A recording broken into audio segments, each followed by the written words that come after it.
Hello everyone, कैसे हैं आप सब। Welcome at Learnology your study guide by me Sarita, जहां हम कर रहे हैं क्लास 11 बायोलॉजी। और आज हम करेंगे chapter 10 that is cell cycle and cell division का वन शॉट रिवीजन। तो चलिए जल्दी से स्टार्ट करते हैं आज की ये क्लास। तो cell cycle and cell division chapter में जो टॉपिक्स हम कवर करेंगे वो टॉपिक्स होंगे cell cycle, M phase, significance of mitosis, meiosis and last topic significance of meiosis. तो जैसा कि हम जानते हैं सभी ऑर्गेनिजम्स या सभी लिविंग ऑर्गेनिजम्स अपनी लाइफ को एक सिंगल सेल से ही स्टार्ट करते हैं। आइदर दे आर यूनिसेलुलर और मल्टी सेलुलर, चाहे वो प्रोकैरियोट्स हो या फिर यूकैरियोट्स हो, सभी अपनी लाइफ को सिंगल सेल से ही स्टार्ट करते हैं। ग्रोथ एंड रिप्रोडक्शन जो है ये कैरेक्टरिस्टिक्स हैं सेल्स के। All cells reproduce by dividing into two daughter cells, और ये जो न्यूली फॉर्म डॉटर सेल्स होते हैं ये ग्रो करते हैं, देन अगेन डिवाइड करते हैं एंड इससे प्रोड्यूस होता है population of cells. So such cycles of growth and division allow a single cell to form a structure consisting of millions of cells. अब बात करते हैं इस चैप्टर के पहले टॉपिक सेल साइकिल की। तो सेल साइकिल कैसे डिफाइन करेंगे। सेल साइकिल क्या होता है, ये सीक्वेंस ऑफ इवेंट्स होता है जिसमें एक के बाद एक इवेंट सीक्वेंस में होते चले जाते हैं। सबसे पहले सेल डुप्लीकेट्स करता है अपने जीनोम को, यानी कि जेनेटिक मटेरियल्स की कॉपी बनाता है। देन ये सिंथेसाइज करता है सेल के बाकी कंस्टिट्यूएंट्स को भी, और उसके बाद ये डिवाइड हो जाता है इनटू टू डॉटर सेल्स। तो इन्हीं सभी इवेंट्स को हम कहते हैं सेल साइकिल। तो इस पूरे सेल डिवीजन में डीएनए का रेप्लिकेशन होता है एंड सेल का ग्रोथ होता है। तो सेल ग्रो करता है एंड सेल डिवीजन होता है इस पूरे सेल साइकिल में।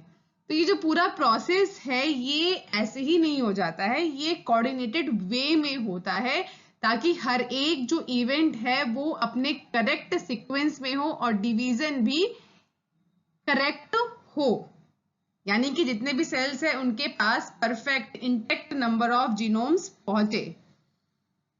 जो सेल ग्रोथ का जो प्रोसेस है ये एक कंटिन्यूअस प्रोसेस होता है, यानी कि जो साइटोप्लाज्मिक कंस्टिट्यूएंट का जो इंक्रीमेंट है ये कंटिन्यूअस प्रोसेस होता है जो कि थ्रू आउट चलता रहता है।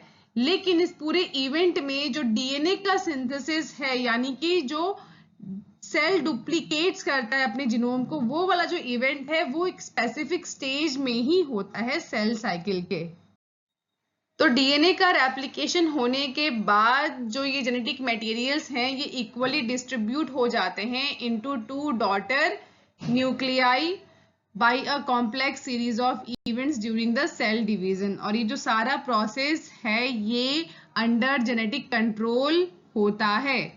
तो अब हम बात करेंगे फेजेस ऑफ सेल साइकिल की। तो ये है पूरा सेल साइकिल जिसमें एक के बाद एक फेज शुरू होता है। तो cell cycle organism to organism vary करता है। इसकी जो ड्यूरेशन है, अगर हम एक यूकैरियोटिक सेल की बात करें, यानी कि हम एक ह्यूमन बीइंग भी यूकैरियोट्स में ही आता है, तो अगर हम एक ह्यूमन सेल की बात करें तो ह्यूमन सेल का जो डिवीजन है उसे अप्रोक्सीमेटली 24 आवर्स लग जाते हैं। वहीं अगर किसी और ऑर्गेनिज्म की बात की जाए तो वहां पे ये वेरी करेगा। जैसे कि ईस्ट एक एग्जाम्पल जो आपकी एनसीईआरटी में दिया गया है, ईस्ट को लगभग 90 मिनट्स लगते हैं एक पूरा सेल साइकिल कंप्लीट करने में। तो सेल साइकिल को यहाँ डिवाइड किया गया है इनटू टू बेसिक फेजेस। पहला है इंटरफेज और दूसरा है एम फेज। तो ये जो आप रेड कलर में ये पोर्शन देख रहे हैं ये है पूरा एम फेज, और इसके अलावा ये जो पूरा आपको ब्लू में दिख रहा है ये है सारा इंटरफेज। तो एम फेज आपको काफी छोटा दिख रहा होगा और ये सारा क्या है, इंटरफेज। तो इसको हम आगे डिटेल में समझेंगे एक एक करके, स्टेप बाय स्टेप। तो अगर हम एम फेज की बात करें इस पूरे सेल साइकिल में, तो it represent the phase when actual cell division और माइटोसिस अकर। और जो इंटरफेज है it represent the phase between two successive M phases. इसको एग्जाम्पल से समझते हैं। तो जैसा कि अभी हमने पढ़ा कि ह्यूमन सेल को अपना पूरा सेल साइकिल कंप्लीट करने में 24 आवर्स लग जाते हैं, जिसमें से सिर्फ जो एम फेज है उसे 1 घंटा ही लगता है, यानी कि एम फेज का ड्यूरेशन होता है 1 आवर। बाकी का जो 23 आवर्स है यानी कि 95% जो ड्यूरेशन है वो होता है फॉर इंटरफेज, यानी कि सेल 95% ऑफ ड्यूरेशन इंटरफेज में ही रहता है, सिर्फ 1 घंटा उसे एम फेज में लगता है, यानी कि एक्चुअल सेल डिवीजन में लगता है। तो सबसे पहले बात एम फेज की करते हैं। एम फेज की जो स्टार्टिंग है वो न्यूक्लियर डिवीजन से होती है, which continues with separation of daughter chromosomes जिसे कैरियोकाइनेसिस कहते हैं, एंड इसकी एंडिंग होती है विद डिवीजन ऑफ साइटोप्लाज्म जिसे साइटोकाइनेसिस कहते हैं। यानी कि कैरियोकाइनेसिस एंड साइटोकाइनेसिस ये दो इवेंट्स हैं जो एम फेज में होता है, यानी कि एक्चुअल सेल डिवीजन के टाइम पे होता है। कैरियोकाइनेसिस का मतलब division of nucleus and cytokinesis का मतलब डिवीजन ऑफ साइटोप्लाज्म। इंटरफेज की बात करें तो इसे रेस्टिंग फेज भी कहा जाता है, जिसमें सेल खुद को प्रिपेयर करता है for division by undergoing both cell growth and DNA replication in an orderly manner. और जो इंटरफेज है इसको डिवाइड किया गया है इनटू 3 फर्दर फेजेस, जो कि आपको इस साइकिल में दिख रहा होगा। सबसे पहले है G1 फेज जिसे गैप 1 भी कहा जाता है, which is first growth phase. Then आता है S फेज जिसे सिंथेसिस फेज भी कहा जाता है, यानी कि यहाँ पे डीएनए सिंथेसाइज होता है। और थर्ड फेज है दैट इज G2 फेज जिसे गैप 2 भी कहा जाता है, which is secondary growth phase. तो इंटरफेज की स्टार्टिंग होती है G1 फेज से, which is between mitosis and initiation of DNA replication, यानी कि S फेज। इन दोनों के बीच में आता है G1 phase. During G1 phase the cell is metabolically active हो जाता है एंड कंटिन्यूसली ग्रो करता है, but does not replicate its DNA. तो याद रखेंगे यहाँ पे जो सेल है वो कंटिन्यूसली ग्रो करता है एंड काफी ज्यादा मेटाबॉलिकली एक्टिव भी हो जाता है, बट डीएनए यहाँ पे रेप्लिकेट नहीं करता है। तो इस तरह से जो सेल है ये जस्ट ग्रो कर रहा है, मेटाबॉलिकली एक्टिव है, बट रेप्लिकेशन नहीं हो रहा है यहाँ डीएनए का। देन आता है G1 के बाद एस फेज। एस फेज को सिंथेसाइज फेज भी कहते हैं, marks the period during which DNA synthesis और रेप्लिकेशन टेक्स प्लेस। तो एक्चुअली डीएनए का रेप्लिकेशन जब होता है that is at S phase. इस तरह से ये सेल है जो कि एस फेज में undergoes replication. During this time the amount of DNA per cell doubles. तो पर सेल जो डीएनए का अमाउंट है इस तरह से ये डबल हो जाता है at S phase. If the, यहाँ पे एग्जाम्पल देके आपको बताया गया है कि अगर जो डीएनए का अमाउंट है अगर उसको हम 2C से डिनोट करें तो आफ्टर एस फेज ये जो अमाउंट है वो 2C से 4C हो जाता है। तो इस तरह से जो डीएनए है इट बिकम्स डबल। बट अगर एट जी फेज पे अगर जो सेल है वो डिप्लॉइड होता है, उसमें डिप्लॉइड नंबर ऑफ क्रोमोसोम्स हैं यानी कि 2n क्रोमोसोम्स हैं, तो आप ध्यान रखेंगे आफ्टर एस फेज जो नंबर ऑफ क्रोमोसोम्स हैं वो सेम ही रहता है, यानी कि 2n ही रहेगा। तो ध्यान रखेंगे G1 फेज में अगर सेल n है उसमें n नंबर ऑफ क्रोमोसोम्स हैं तो इट बिकम 2n डबल हो जाता है। बट अगर G1 फेज में क्रोमोसोम नंबर 2n है तो भी वो S फेज में 2n ही रहेगा। In animal cells during the S phase, DNA replication begins in the nucleus and the centriole duplicates in the cytoplasm। तो ये ध्यान रखेंगे, डीएनए का जो रेप्लिकेशन है वो न्यूक्लियस में स्टार्ट होता है और जो सेंट्रियोल है it duplicates in the cytoplasm. तो ये है आपका सेल और ये है न्यूक्लियस जिसमें डीएनए का रेप्लिकेशन होता है और ये है centriole which duplicates in the cytoplasm. Okay, अब आता है नेक्स्ट G2 फेज। तो अभी हमने G1 फेज को समझ लिया, S फेज को समझ लिया, अब हम समझते हैं G2 फेज को। तो during the G2 phase proteins are synthesised in the preparation for mitosis while cell growth continues. तो G2 फेज में जो है सेल ग्रो करता रहता है और यहाँ पे प्रोटीन का सिंथेसिस भी होता है क्योंकि प्रोटीन चाहिए ग्रोथ के लिए। तो यहाँ पे जो है सेल खुद को प्रिपेयर कर रहा है for M phase. Some cells in the adult animals do not appear to exhibit division। तो ये एक काफी इंपॉर्टेंट पॉइंट है। कुछ सेल्स जैसे कि हार्ट के सेल्स हैं ये डिवाइड नहीं करते हैं and many other cells divide only occasionally as needed to replace cells that have been lost because of injury or cell death।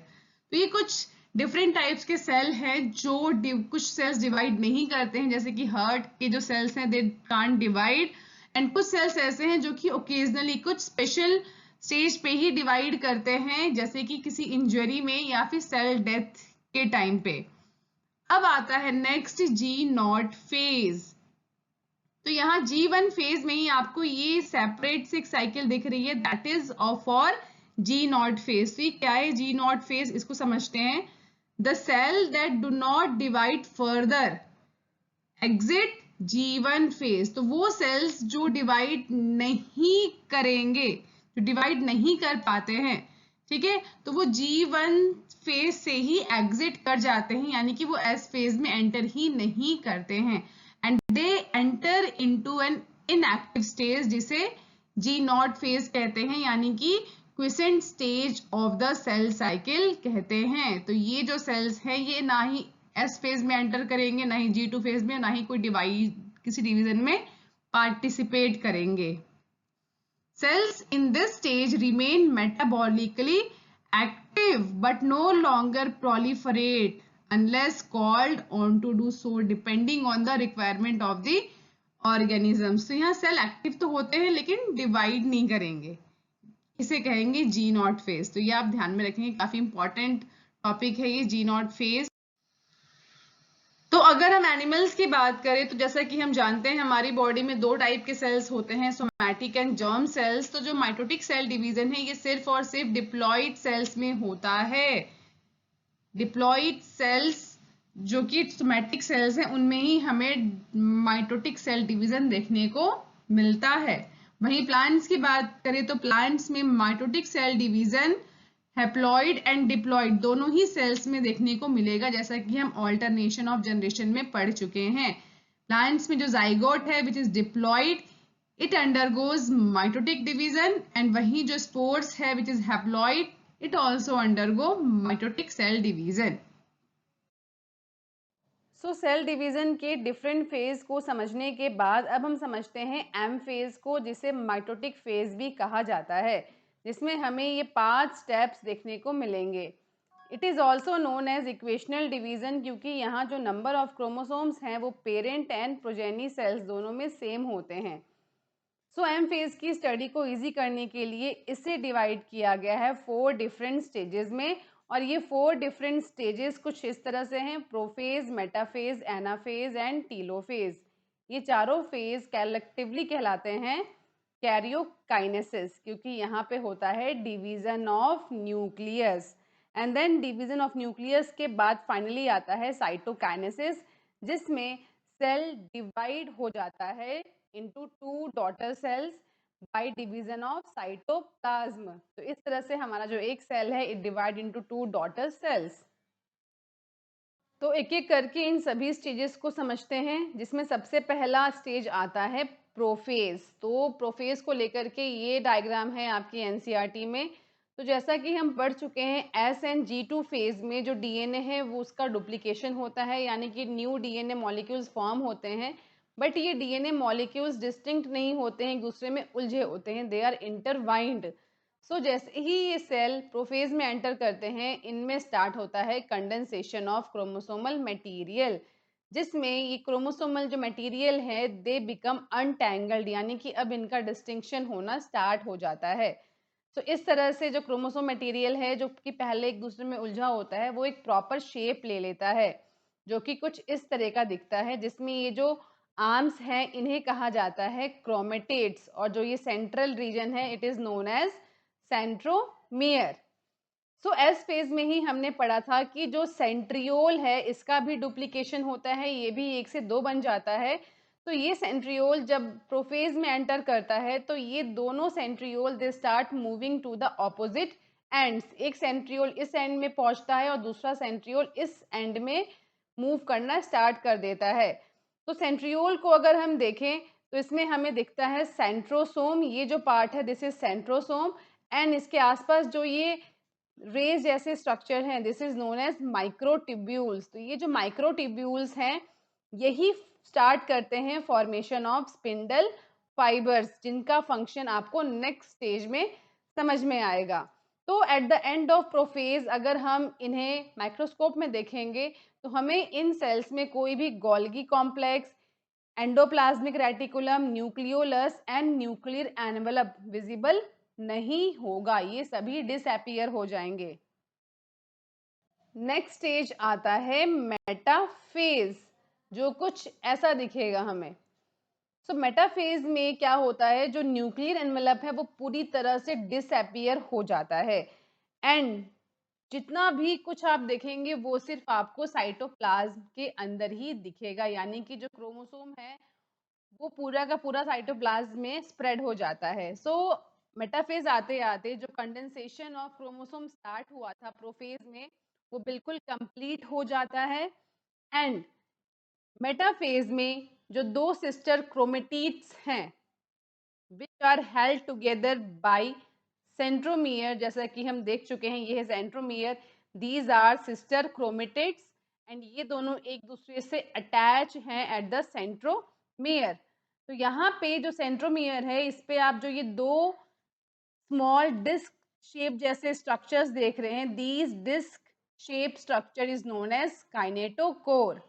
तो काइनेटोकोर का काम क्या होता है, ये काइनेटोकोर अटैच हो जाता है स्पिंडल फाइबर से। स्पिंडल फाइबर मैं आपको बता चुकी हूँ कि ये फॉर्म होता है बाय माइक्रोट्यूब्यूल्स, जो कि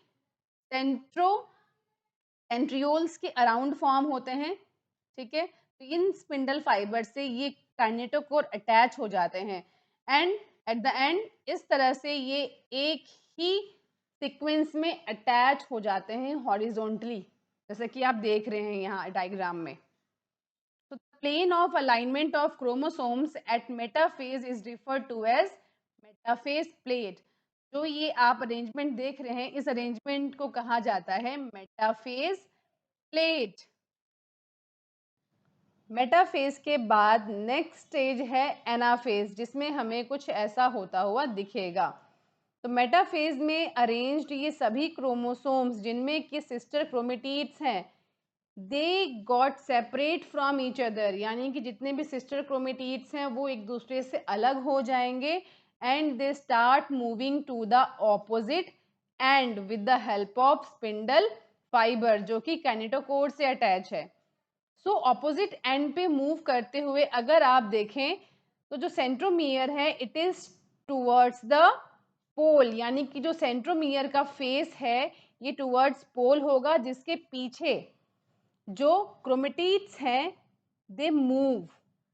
तो आगे है सेंट्रोमियर, उसके पीछे क्रोमेटिड्स मूव करना स्टार्ट करेंगे and they reach the opposite poles. तो इस तरह से जो एनाफेज है इस फेज में सिस्टर क्रोमेटिड सेपरेट हो जाएंगे एंड वो मूव कर जाएंगे ऑपोजिट पोल्स पे। नेक्स्ट स्टेज है टीलोफेज, जो कुछ ऐसा दिखता है।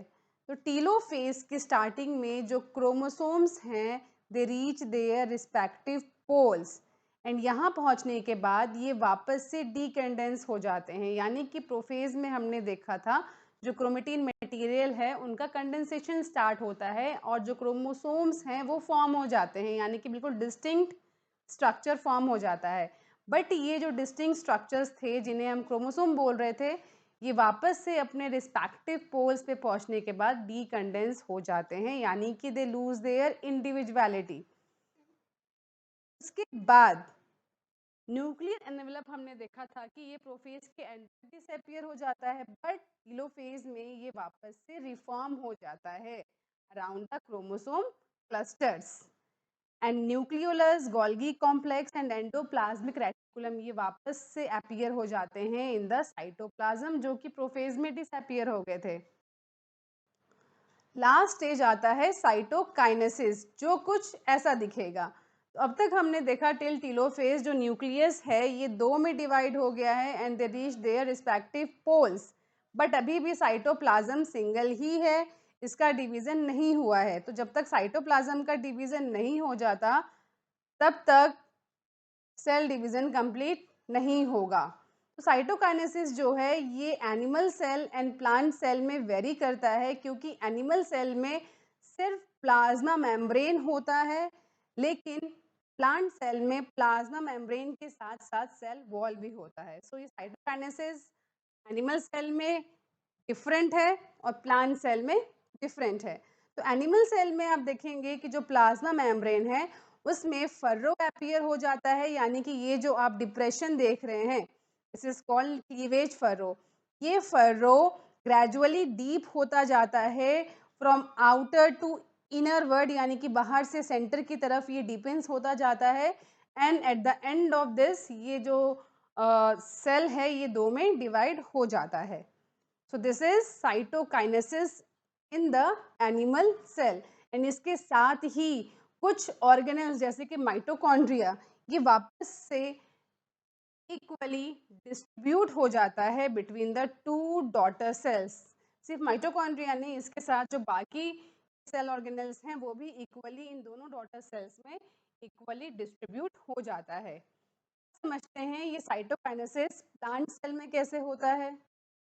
सो ये है प्लांट सेल जिसमें आउटर कवरिंग सेल वॉल की होती है। तो जैसा कि हमें पता है cell wall is made up of dead cells, therefore it is inextensible, जिसके कारण वॉल फॉर्मेशन है it starts in the centre of the cell और सेंटर से ये वॉल फॉर्म होती हुई आउटवर्ड की तरफ एक्सटेंड करती है, यानी कि जो वॉल फॉर्मेशन है जो सेपरेटिंग वॉल है सेंटर से बाहर की तरफ फॉर्म होती है और धीरे धीरे ये सेल प्लेट, इसे सेल प्लेट कहते हैं, ये फॉर्म हो जाता है जो सेल को दो में डिवाइड कर देता है। तो ये सेल, यही सेल प्लेट आगे जाके जिसे हम मिडल लैमिला कहते हैं between the walls of two adjacent sales.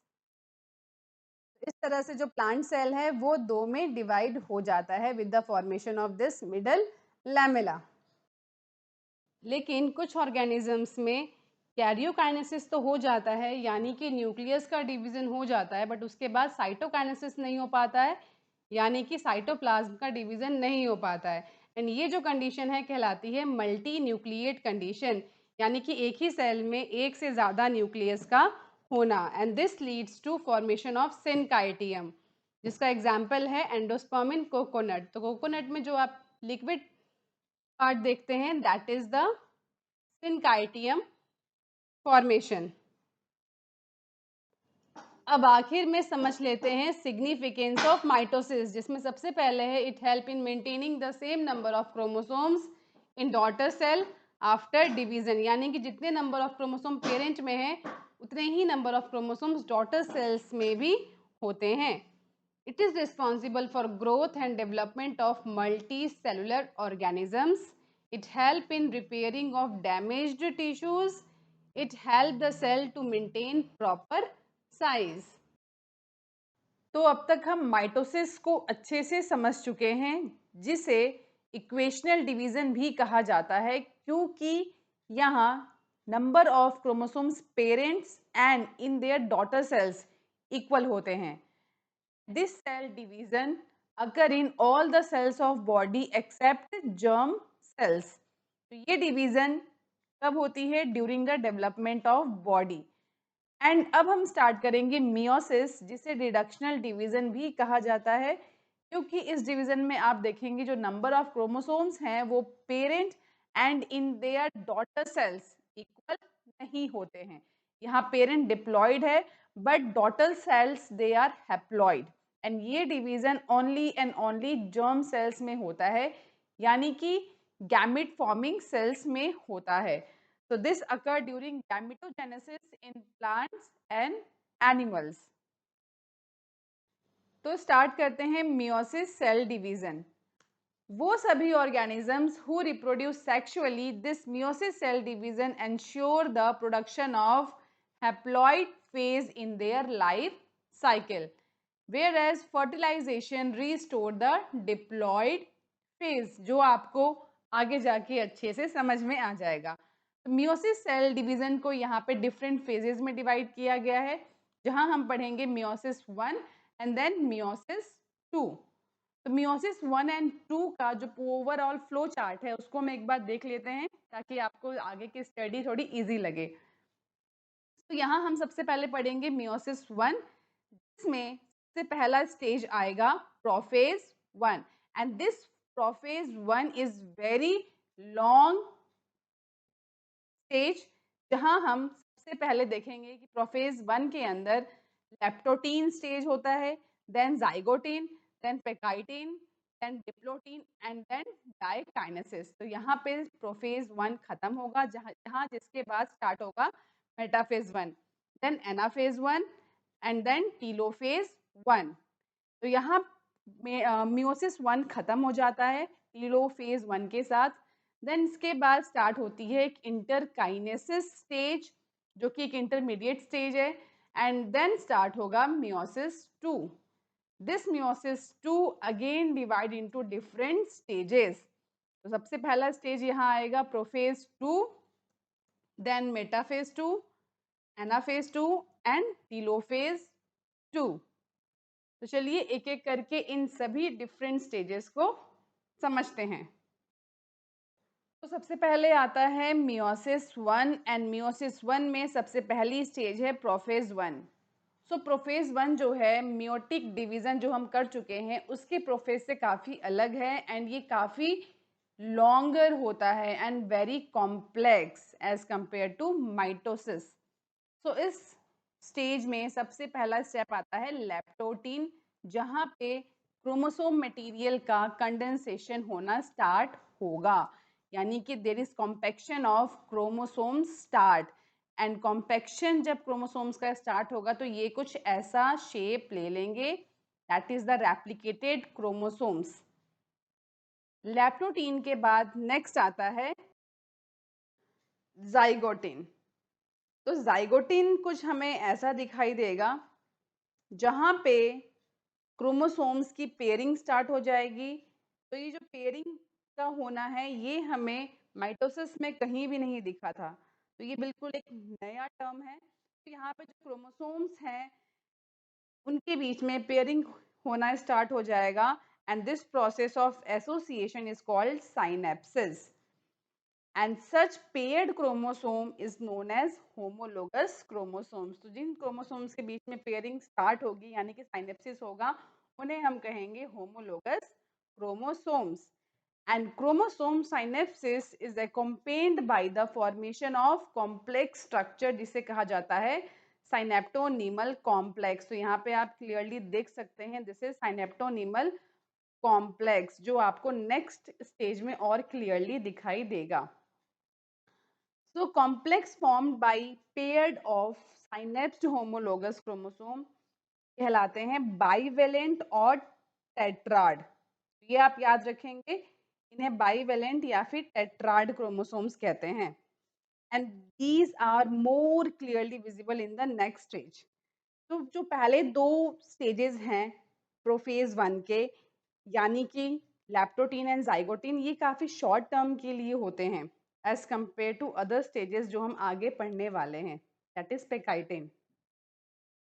सो पेकाइटिन में हम देखते हैं ड्यूरिंग दिस स्टेज जो बाइवेलेंट क्रोमोसोम्स हैं now clearly appeared as tetrad, and this stage is characterized by the appearance of recombination nodule. तो यहाँ पे recombination nodule appear होगा जहाँ हमने देखा था कि पेयरिंग स्टार्ट हुई है, तो वहाँ पे recombination nodules हमें देखने को मिलेंगे.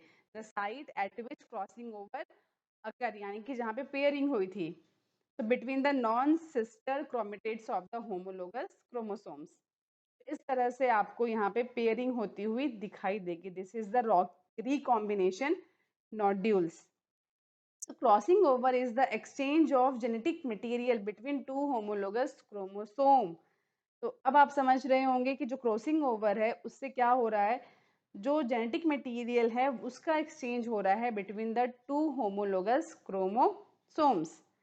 एंड क्रोमोसोम जो है उनमें जब क्रॉसिंग ओवर होता है तो there is a enzyme which help in this process. So it is an enzyme mediated process and the enzyme involved is called recombinase. तो ये जो recombinase enzyme है ये help करता है crossing over करने में. So recombination between homologous chromosome is completed by the end of pegchitin and leaving the chromosome linked at the site of crossing over. तो जहाँ पे क्रॉसिंग ओवर हो रहा है वहाँ पे क्रोमोसोम एक दूसरे से लिंक्ड होते हैं. तो यहाँ पे आप ये क्लियरली देख सकते हैं. नेक्स्ट आता है डिप्लोटीन. तो डिप्लोटीन में क्रोमोसोम या जो सेल है वो कुछ ऐसा दिखेगा. यहाँ पे आप देख रहे होंगे दिस इज चाज्मा. तो ये क्या होता है चलिए समझते हैं.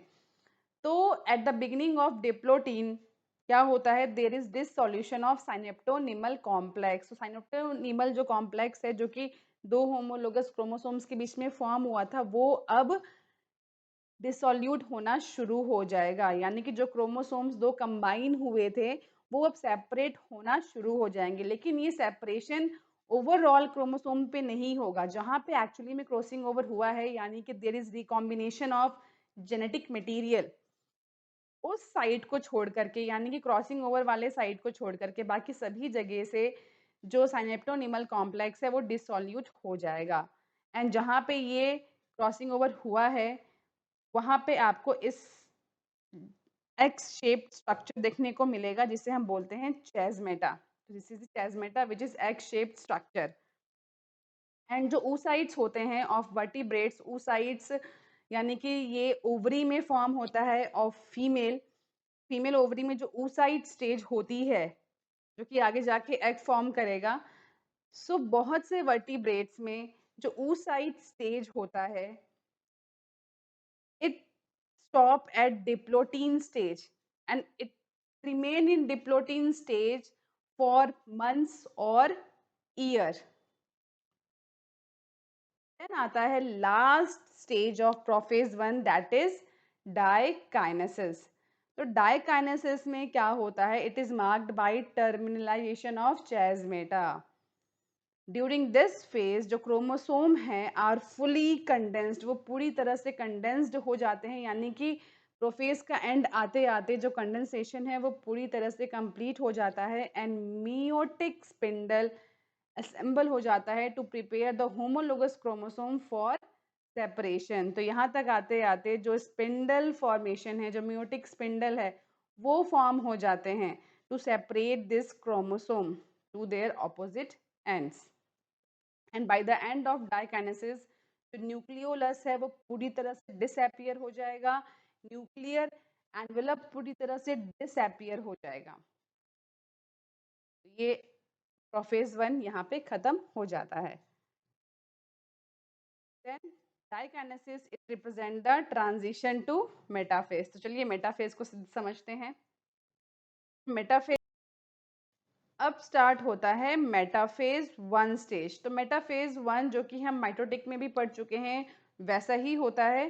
मेटाफेज 1 में हम देखेंगे कि जो बाइवेलेंट क्रोमोसोम्स हैं they align on the equatorial plate. This is equatorial plate जिसे हम मेटाफेज प्लेट भी कहते हैं. एंड जो माइक्रोट्यूब्यूल्स हैं from the opposite poles of the spindle attach to the pair of homologous chromosome. तो जैसा कि हमने माइटोसिस में देखा था कि जो काइनेटोकोर होता है उससे स्पिंडल फाइबर अटैच हो जाते हैं, सेम ऐसे ही यहाँ पर भी होता है। तो यहाँ जो क्रोमोसोम्स हैं वो इक्वेटोरियल प्लेट में अरेंज हो चुके हैं एंड जिनके काइनेटोकोर से स्पिंडल फाइबर भी अटैच हो चुका है। This is metaphase 1। This is centrosome जो कि स्पिंडल फाइबर फॉर्म करते हैं। This is spindle fibre and this is kinetochore. Then आता है एनाफेज 1। एनाफेज 1 में जो होमोलोगस क्रोमोसोम्स हैं वो सेपरेट होना स्टार्ट हो जाते हैं and the sister chromatids remain associate at the centromere. तो यहाँ पे आप देखेंगे जो सिस्टर क्रोमेटिड्स हैं वो remain at there centromere and जो होमोलोगस क्रोमोसोम हैं सिर्फ वो सेपरेट होंगे। नेक्स्ट आता है टीलोफेज जो कि मियोसिस 1 का लास्ट स्टेज है। यहाँ न्यूक्लियर मेम्ब्रेन एंड न्यूक्लियोलस जो कि प्रोफेज के एंड आते आते डिसअपियर हो गए थे वो यहाँ अगेन रीअपियर हो जाएंगे एंड इसके साथ ही साइटोकाइनेसिस यहाँ स्टार्ट हो जाएगा जिसमें एक सेल दो में डिवाइड हो जाएगा, यानी कि जो सेल का साइटोप्लाज्म है वो भी फाइनली दो में डिवाइड हो जाएगा as dyad of cells and इसके साथ ही जो क्रोमोसोम है it decondense to form the chromatin material. तो यहाँ पे जो क्रोमोसोम का कंडेंसेशन था वो यहाँ पे बिल्कुल डिसअपियर हो जाएगा एंड क्रोमोसोम्स अगेन फॉर्म ले लेंगे क्रोमेटिन मटेरियल का। एंड इसके बाद आता है इंटरकाइनेसिस स्टेज जो कि काफी शॉर्ट लिव्ड होता है। It is a stage between two meiotic division, यानी कि मियोटिक 1 एंड मियोटिक 2 के बीच का एक इंटरमीडिएट स्टेज होता है जिसको बोलते हैं interkinesis which is short lived and it is followed by meiosis 2। अब हम समझते हैं मियोसिस 2 को। तो मियोसिस 2 में भी अगेन जो स्टार्टिंग होगी वो प्रोफेज 2 से स्टार्टिंग होगी जिसमें न्यूक्लियर मेम्ब्रेन एंड न्यूक्लियोलस ये सभी डिसअपियर होना स्टार्ट हो जाएंगे एंड प्रोफेज 2 का एंड आते आते ये कंप्लीटली डिसअपियर हो जाएंगे एंड इसके साथ ही जो क्रोमोसोम है उसका कंडेंसेशन स्टार्ट हो जाएगा। देन आता है मेटाफेज 2। तो मेटाफेज 2 में एज यूजुअल जो क्रोमोसोम है वो इक्वेटर में खुद को अरेंज कर लेंगे एंड जो माइक्रोट्यूब्यूल्स है they form the spindle fibre, ये स्पिंडल फाइबर अटैच हो जाएंगे to the kinetochore of sister chromatids. Then आता है एनाफेज 2। तो एनाफेज 2 में there is splitting of centromere of each chromosome, यानी कि जो सिस्टर क्रोमेटिड्स हैं फाइनली अब वो सेपरेट हो जाएंगे and they start moving to the opposite poles. तो ये ऑपोजिट पोल्स पे पहुंच जाएंगे एंड देन आता है लास्ट स्टेज ऑफ मियोसिस 2 जिसमें nuclear membrane and nucleolus again reappear हो जाएगा एंड इसके साथ ही साइटोकाइनेसिस स्टार्ट होगा जिसमें हर एक सेल का साइटोप्लाज्म दो में डिवाइड हो जाएगा फाइनली और eight the end of telophase 2 हमें मिलेंगे 4 हैप्लॉइड डॉटर सेल। तो ये है 4 haploid daughter cell which is the result of meiosis cell division. तो अब बात कर लेते हैं सिग्निफिकेंस ऑफ मियोसिस की। तो सबसे पहले आता है it maintain the constant number of chromosome by making them half. It also increases the genetic variability in the population of organisms from one generation to the next. And variation are very important for the process of evolution. तो काफी important cell division है ये which leads to variation in the population. I hope आपको आज का one shot revision अच्छे से समझ आ गया है। अगर हाँ तो वीडियो को लाइक कीजिए और मेरे चैनल को सब्सक्राइब कीजिए और साथ में दिए गए बेल आइकन को भी प्रेस कर दीजिए जिससे कि मेरी लेटेस्ट वीडियो की नोटिफिकेशन आपको तुरंत मिल जाए। और आज की क्लास में कोई भी डाउट है तो आप नीचे कमेंट सेक्शन में पूछ सकते हैं। नेक्स्ट क्लास में हम स्टार्ट करेंगे यूनिट 4 का चैप्टर प्लांट फिजियोलॉजी। तब तक स्टूडेंट्स आप आज का ये जो चैप्टर है इसे अपनी एनसीईआरटी में अच्छे से रीड कर लेंगे जिससे कि आप कॉन्फिडेंट हो जाए कि अब तक हमारा एनसीईआरटी में सब कुछ कवर हो चुका है। Till that stay happy, stay healthy, see you soon, bye bye.